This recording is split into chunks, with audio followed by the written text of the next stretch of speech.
बिस्मिल्लाहिर्रहमानिर्रहीम। मेरा टॉपिक है किंगडम ऑफ सबा और किंगडम ऑफ सेबियंस। इस सेबियन को सबा भी कहा जाता है और किंगडम ऑफ सबा को सेबियन भी कहा जाता है। ये गिवन आउटलाइन है जो कि इस तमाम टॉपिक में डिस्कस करूँगी। इसके अलावा अगर आपने किंगडम ऑफ मेन के बारे में जानना है तो आप मेरे चैनल पर जाके प्लेलिस्ट में विजिट कर सकते हैं, जहां पर मैंने अरेबियन पेनिनसुला के बारे में और किंगडम ऑफ मेन के बारे में बताया है। तो स्टार्ट करते हैं इंट्रोडक्शन से। Introduction of kingdom of Saba. The first prominent kingdom in South Arabian history were the Sabaean and Minaean. Initially both kingdom were ruled as a theocracy but transition to secular monarchies over time.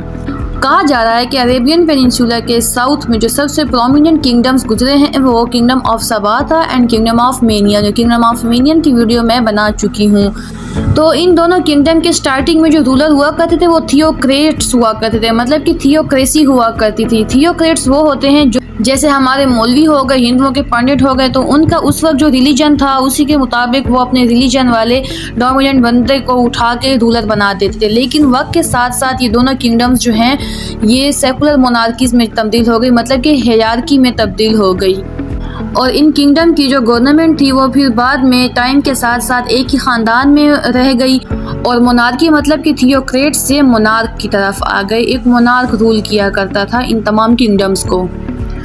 The Sabians, particularly notable in South Arabian history, originated from Sabah, known as Biblical Sheba, located south of Najran in the Yemen region. ये kingdom of सबा या फिर सेबियंस हैं, ये south Arabian की history में आ जाते हैं और जिसको आप किंगडम ऑफ सबा भी कहते हैं। इसको किंगडम ऑफ सबा इसीलिए कहते हैं कि ये एक वाक़े के साथ मुंसलिक है, जैसे कि बाइबल में इंजील में आया है सुलेमान अलैहिस्सलाम का जिक्र कि सुलेमान अलैहिस्सलाम के पास जो एक शहजादी थी, एक क्वीन थी सबा नाम से, वो गई थी उनकी तमाम ताकतों को आजमाने के लिए और वहाँ जाकर उन्होंने हज़रत सुलेमान अलैहिस्सलाम से कहा कि उनका जो तख्त है वो फ़ौरन मतलब कि यहाँ पर 1 सेकंड के अंदर लेकर आएँ। तो इसी तरह ये इस स्टोरी से इस किंगडम को किंगडम ऑफ सबा भी कहते हैं कि वो क्वीन जो थी वो इस किंगडम से बिलोंग करती थी। इसके बाद ये किंगडम ऑफ सबा की पोजीशन का बता रहे हैं कि किंगडम ऑफ सबा की पोजीशन नजरान के साउथ में थी और यमन में थी। ये जितने भी किंगडम्स थे, kingdom of Main, kingdom of Saba, kingdom of Himyarite, जो कि मैं आगे वीडियो बनाऊंगी, ये तमाम यमन में थे, साउथ अरेबिया में थे। अगर आप मैप में इस नजरान की पोजीशन को देखें तो ये रेड कलर रिप्रेजेंट कर रहा है नजरान को। बिल्कुल इसी नजरान के बॉर्डर के साथ जो है किंगडम ऑफ सबा था। और अब आप इस मैप को देखें तो ये जो ऑरेंज कलर रिप्रेजेंट कर रहा है किंगडम ऑफ सबा की पोजीशन। और ये किंगडम ऑफ सबा जो है नजरान के साथ बॉर्डर बना रही थी और नजरान के एरिया के बिल्कुल साउथ में मौजूद थी। मैं आपको नजरान की लोकेशन भी बता चुकी हूँ, किंगडम ऑफ सबा की लोकेशन भी बता चुकी हूँ।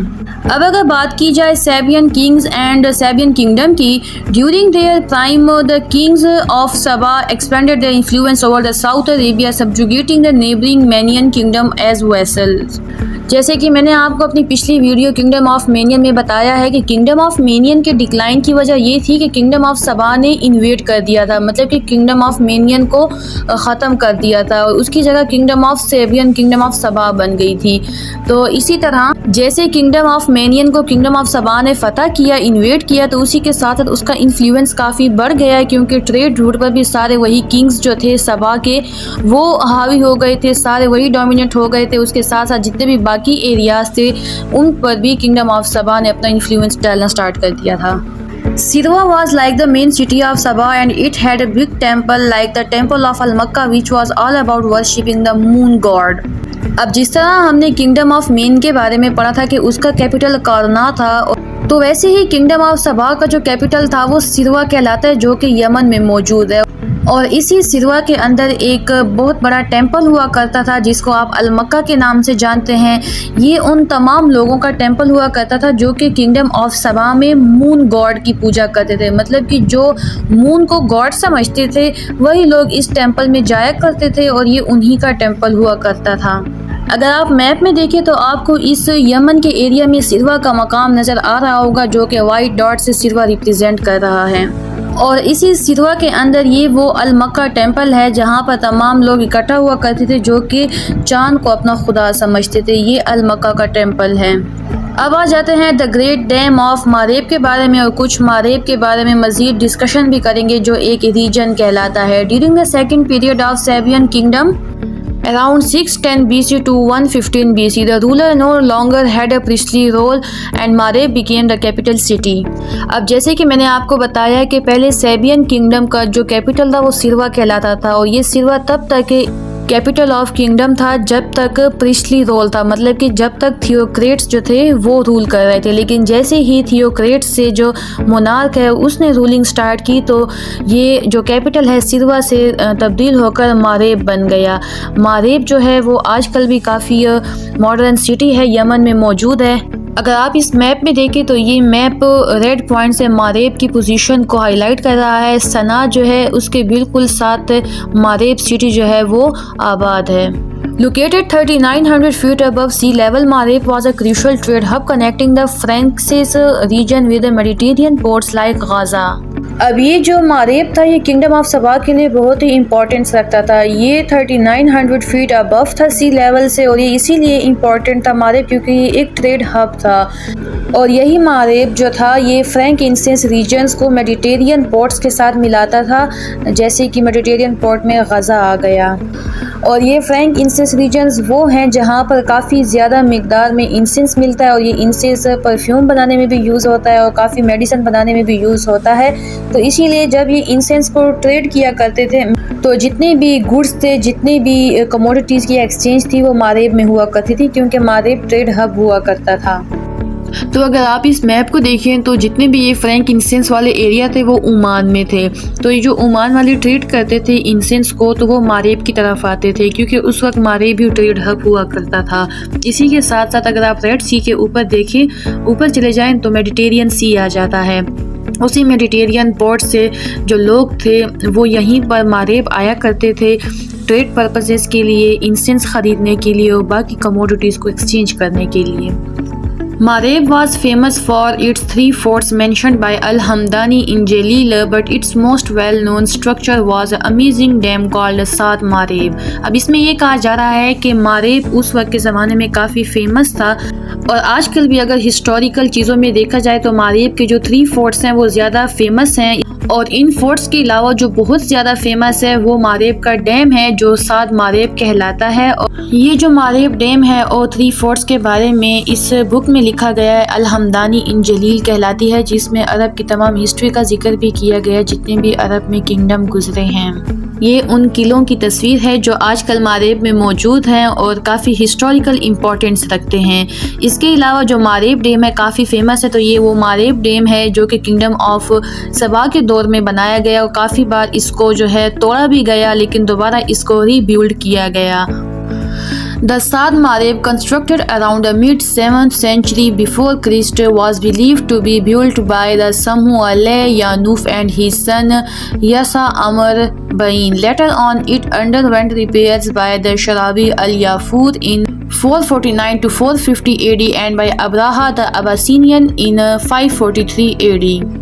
अब मारेब डैम के बारे में कुछ इस तरह से इंफॉर्मेशन दी जाती है कि क्रिश्चियनिटी से पहले ये डैम बनाया गया है जो कि किंगडम ऑफ सबा के जो रूलर्स थे समू अलह यानूफ और यथा अमर बईन, इन दोनों ने बनाया था। उसके बाद क्योंकि इसकी हालत ख़राब हो चुकी थी काफ़ी इन्वायरमेंटल चेंजेस की वजह से, तो इस डैम को दोबारा रिबिल्ड किया गया। शराबी अल-याफूर ने किया जो कि किंगडम ऑफ हिमराइट्स का कोई रूलर था 449 से 450 एडी के दरमियान। और फिर कहा जाता है कि उसके बाद जब इस डैम की हालत ख़राब हुई तो फिर अब्राहा ने इसको 543 में रिबिल्ड किया। अब्राहा आप जानते होंगे कि वो है जिसने मक्का पर हमला किया, हाथियों के साथ हमला किया था और ये अब्राहा जो था ये अबासीनियन का रूलर था जो कि आजकल प्रेजेंट डे में यूथोपिया कहलाता है। तो ये वहाँ से आया था और इसने इसको रिबिल्ड किया था। तो ये मारेब डैम की हिस्ट्री बताई जाती है। The Sabians lived in a fertile area with lots of rain near the sea and in good spot along the trade route to India. The great location helped them grow important things like species, myrrh and incense that were used for cooking and ceremonies.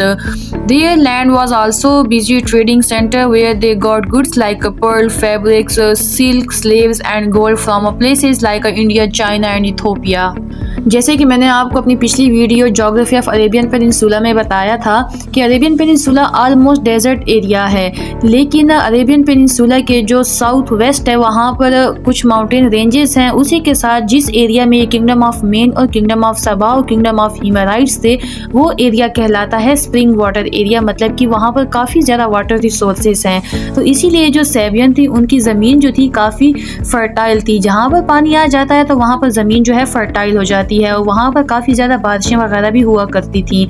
इसके अलावा क्योंकि kingdom of सबा का जो trade hub city था वो मारेब था और यहाँ पर काफ़ी इलाकों से लोग आया करते थे, कमोडिटीज़ को एक्सचेंज किया करते थे। ट्रेड हब आपको मालूम होगा कि वो जगह होती है जहाँ पे मुख्तलिफ़ किस्म के लोग आते हैं और अपनी कमोडिटीज़ को, अपने गुड्स को, अपने स्टफ्स को एक्सचेंज करते हैं और बाकी कंट्रीज़ के लोग जो हैं वो ख़रीद कर लेकर जाते हैं। एक बिग मार्केट भी आप इसको कह सकते हैं या फिर आप इसको ग्लोबल मार्केट भी कह सकते हैं। ये उस ज़माने की ग्लोबल मार्केट थी जिस तरह आजकल के न्यूयॉर्क वगैरह और इस तरह से बड़ी सिटीज़ जो हैं जहाँ पर कमोडिटीज़ एक्सचेंज होती हैं कहलाते हैं। और इसी ट्रेड के साथ साथ क्योंकि मुख्तलिफ़ इलाकों से मुख्तलिफ़ चीज़ें आती थी तो काफ़ी ज़्यादा किंगडम ऑफ सबा में स्पाइसेस वगैरह भी ईजाद हुए, इंसेंस भी आने लगे कुकिंग के लिए और नई नई चीज़ें भी ईजाद होती रहीं, मुख्तलिफ़ इलाकों से आई। इसके अलावा मुख्तलिफ़ इलाकों से आने वाले जो पर्स थे, मोती थे, फैब्रिक्स वगैरह, सिल्क, स्लेव्स, गोल्ड आते थे और इसी तरह किंगडम ऑफ सबा में ज़्यादा चीज़ों की डेवलपमेंट होने लगी। अब आ जाते हैं लैंग्वेज ऑफ सेबियंस कि उनकी ज़बान क्या हुआ करती थी। The South Arabian language also called मिनेको सेबियंस और Himyarites has an alphabet with 29 letters. ये जो साउथ अरेबियन जो कंट्रीज़ हैं इनकी जो ज़बान है वो मिनेको सेबियंस या हिमराइट्स कहलाती है।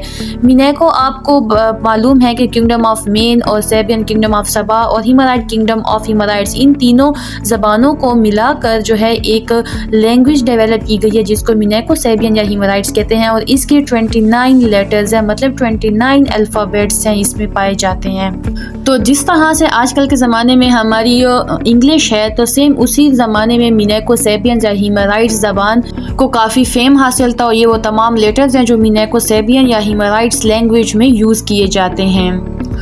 These characters probably changed from the Sinaitic writings and helped link the Phoenician alphabet with the older Egyptian writing. अब इसमें ये कहा जा रहा है कि ये जो मिनेको सेबियंस की जो राइटिंग है, जितने भी अल्फ़ाबेट्स हैं ये इवॉल्व होते आए हैं और ये एक मिक्सचर है। ये इस तरह से मिक्सचर है कि ये सिनेटिक राइटिंग्स का मिक्सचर है, फोनीशियन अल्फ़ाबेट्स का मिक्सचर है और इजिप्शियन राइटिंग का। अब आपको ये मालूम होना चाहिए कि ये सिनेटिक राइटिंग जो है किस रीजन में पाई जाती थी, फोनीशियन अल्फ़ाबेट्स जो है फोनीशियन राइटिंग किस रीजन में थी और इजिप्शियन राइटिंग का तो आपको मालूम होगा इजिप्ट में था। तो ये आपको जो ऑरेंज कलर का एरिया नज़र आ रहा है ये रिप्रेजेंट कर रहा है सिनाई पेनिनसुला को, जो कि सिनेटिक राइटिंग यहाँ से आई है मिनेको सेबियंस और हिमराइट राइटिंग्स में, अल्फ़ाबेट्स में। और ये जो आपको इजिप्ट नज़र आ रहा है वेस्ट की तरफ, तो ये इजिप्ट राइटिंग्स के जो अल्फ़ाबेट्स थे वो भी मिनेको सेबियन या हिमराइट लैंग्वेज में ऐड किए गए हैं। तो इस रीजन में जितने भी आपको ये पर्पल कलर नज़र आ रहा है तो ये फोनीशियन रीजन था, मतलब कि जितने भी फोनीशियन राइटिंग्स थे, अल्फ़ाबेट्स थे, वो यहाँ से भी मिनेको सेबियन राइटिंग में ऐड किए गए हैं। और ये जो मिनेको सेबियन राइटिंग है ये इसीलिए मिक्स है क्योंकि ट्रेड की वजह से, जैसे कि हमने किंगडम ऑफ मेन में डिस्कस किया था कि उसकी भी काफ़ी जो स्ट्रेटेजिकल पोजीशन थी, काफ़ी इंपॉर्टेंस रखती थी। और किंगडम ऑफ सबा में भी काफ़ी ट्रेड वगैरह हुआ करते थे मारेब में, जो कि मुख्तलिफ रीजन से लोग आकर वहाँ पर कमोडिटीज़ एक्सचेंज करते थे। तो इसीलिए इन तमाम रीजन से जो लोग आए तो फिर उस राइटिंग को मिनेको सेबियन का राइटिंग दिया गया। वो इन तमाम जो रीजन है इनकी मिक्सचर है, इनके अल्फ़ाबेट्स की मिक्सचर है। The South Arabian language declined with the fading of a Yemenite culture being replaced by the North Arabic. अब इसमें ये कहा जा रहा है कि ये जो मिनेको सेबियन लैंग्वेज है ये वक्त के साथ साथ ख़त्म होती चली गई। जिस तरह से ये यमन का कल्चर, मतलब कि यमनाइट कल्चर का डिक्लाइन हुआ और नॉर्थ अरेबिक कल्चर जो है वो ज़हूर पर आया।